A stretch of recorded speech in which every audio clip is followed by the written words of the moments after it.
I was once in a meeting where the guy who was leading the meeting asked us, there were about 6 of us actually, he asked us what we were all passionate about.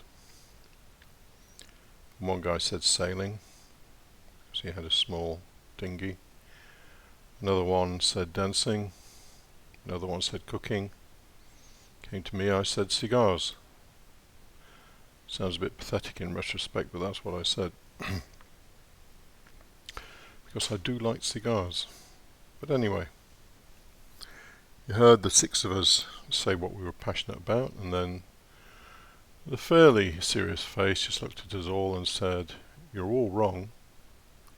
There's only one thing you need to be passionate about, and that's yourself." I remember it because it was such an unusual thing for someone to say. And it went against all my conditioning that we should be selfless and think of others, and to be passionate about oneself seemed like a huge act of selfishness. But then I thought about it, and I came across a quote in Gurdjieff where he said that first of all we have to be a total egoist, totally consumed with our own welfare. And then, and only then, can we become an altruist, someone who cares for others and cares about others. This thing of selfishness is a big thing, because in our society we are conditioned to act in a way that is seen to be unselfish. And yet when you get to the bottom of it, as U.G. Krishnamurti would say, we're all ultimately very, very selfish. Even the act of appearing to be unselfish is an act of trying to get approval from other people that we are not a selfish person, and so ultimately it's selfish. How can we be anything other than selfish in truth? This is our world, our emotions, our thoughts, our body. This is the world we inhabit. And so it's the nearest thing to us, and it's the thing that we should devote most attention to. This notion of being passionate about oneself is absolutely crucial to any kind of work. I'm talking about spiritual work, and as you may know if you've listened to other videos, the word spiritual is a terrible word, but I really can't think of any other word to explain the act of seeking. So we need to be passionate about what we are doing. That means that it takes first place in our lives. It doesn't mean that we ignore other people or that we're negligent. It just means that when anything happens, we're primarily concerned about what is going on within us. So, a good example is we're in a social situation and someone says something that we find maybe slightly offensive to our own opinions and beliefs. We need to look at that. That is the most important thing. What the person said to you is not the most important thing. How you reacted to it is the most important thing. You need to be passionate about feeling that and understanding it. Now, this act of feeling and understanding isn't something that suddenly magically appears as a capability that we have. It's something we need to develop. It requires attention. And it's a fact that our attention is spread all over the place. We have very little attention for ourselves, for how we're feeling particularly. And in fact, it's very, very common for people to have almost no awareness of how they're feeling. Clearly, we're all feeling something at any particular moment in time.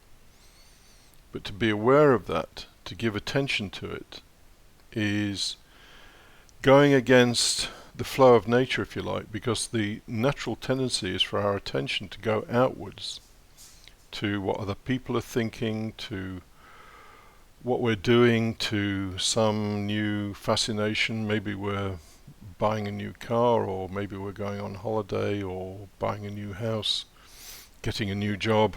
The attention goes on all these external things, and there's almost nothing left for our very neglected essence, the thing that is within us that needs to grow.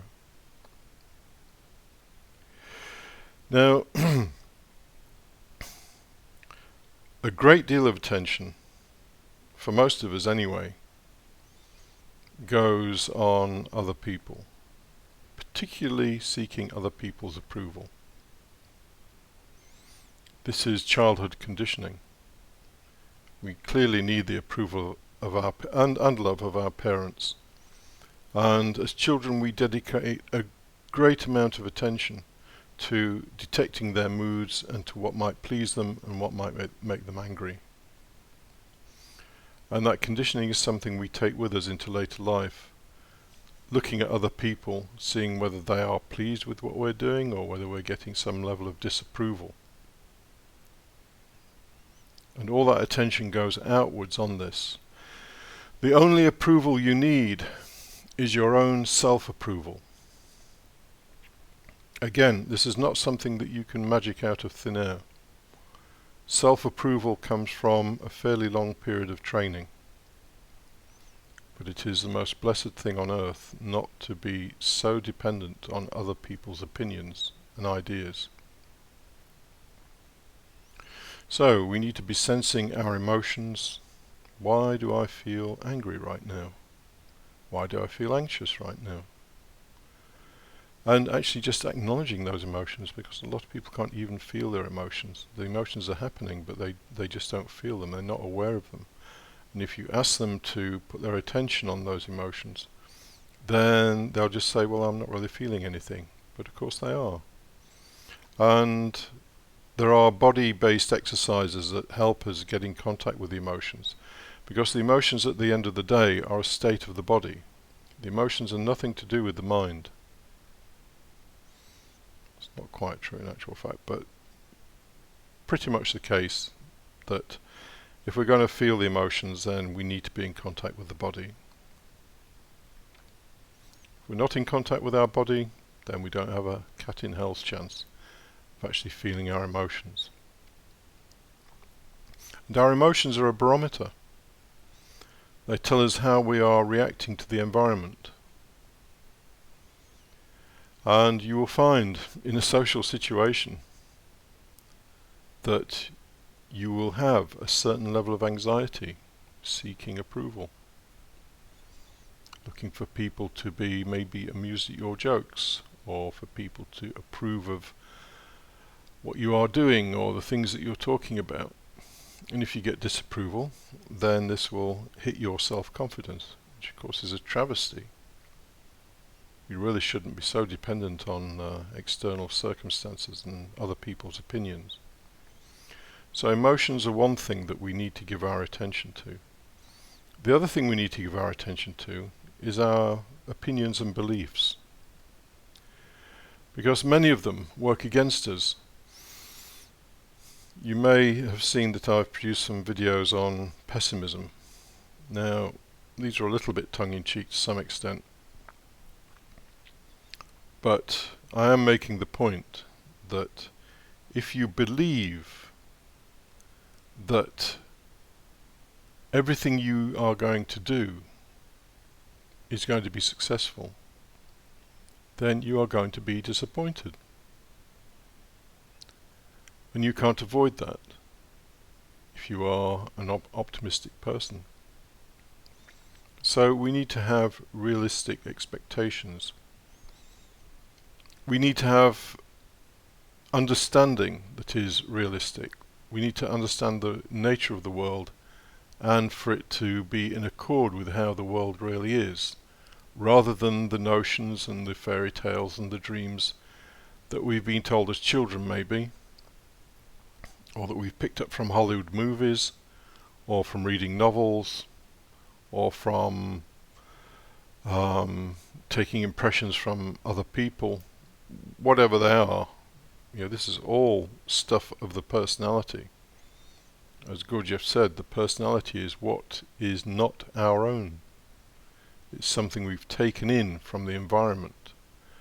What is your own is your essence. And you will only get in contact with your essence really through your body. So while we're stuck in our heads with various opinions and beliefs, we're really looking to a large extent at the personality. And the personality needs to be effectively reprogrammed to be in contact with reality rather than the things that we've been raised to believe. So, to be passionate about yourself, in a nutshell, is to give attention to yourself. This is the hardest thing in the world. Don't think about Elon Musk, the guy who's creating Tesla cars and all the rest of it. Don't think about the first people who went to the moon. Don't think about Albert Einstein. Don't think about Donald Trump. Whoever you happen to think has achieved something extraordinary or who is infamous and has fame or whatever. What these people have done is nothing compared with the work of directing the attention from being scattered outside of ourselves to refocusing it on what's going on within us. And attention makes something grow. In fact, in some traditions, attention is synonymous with love. You can only love something if you give attention to it. That's why children love attention so much. They thrive on it. A child that has not had attention when it's young will grow up needy, always seeking attention, trying to fill in where childhood didn't actually satisfy. So there we are. Be passionate about yourself. It's number one, above and beyond everything else. The first rule of life, be passionate about yourself.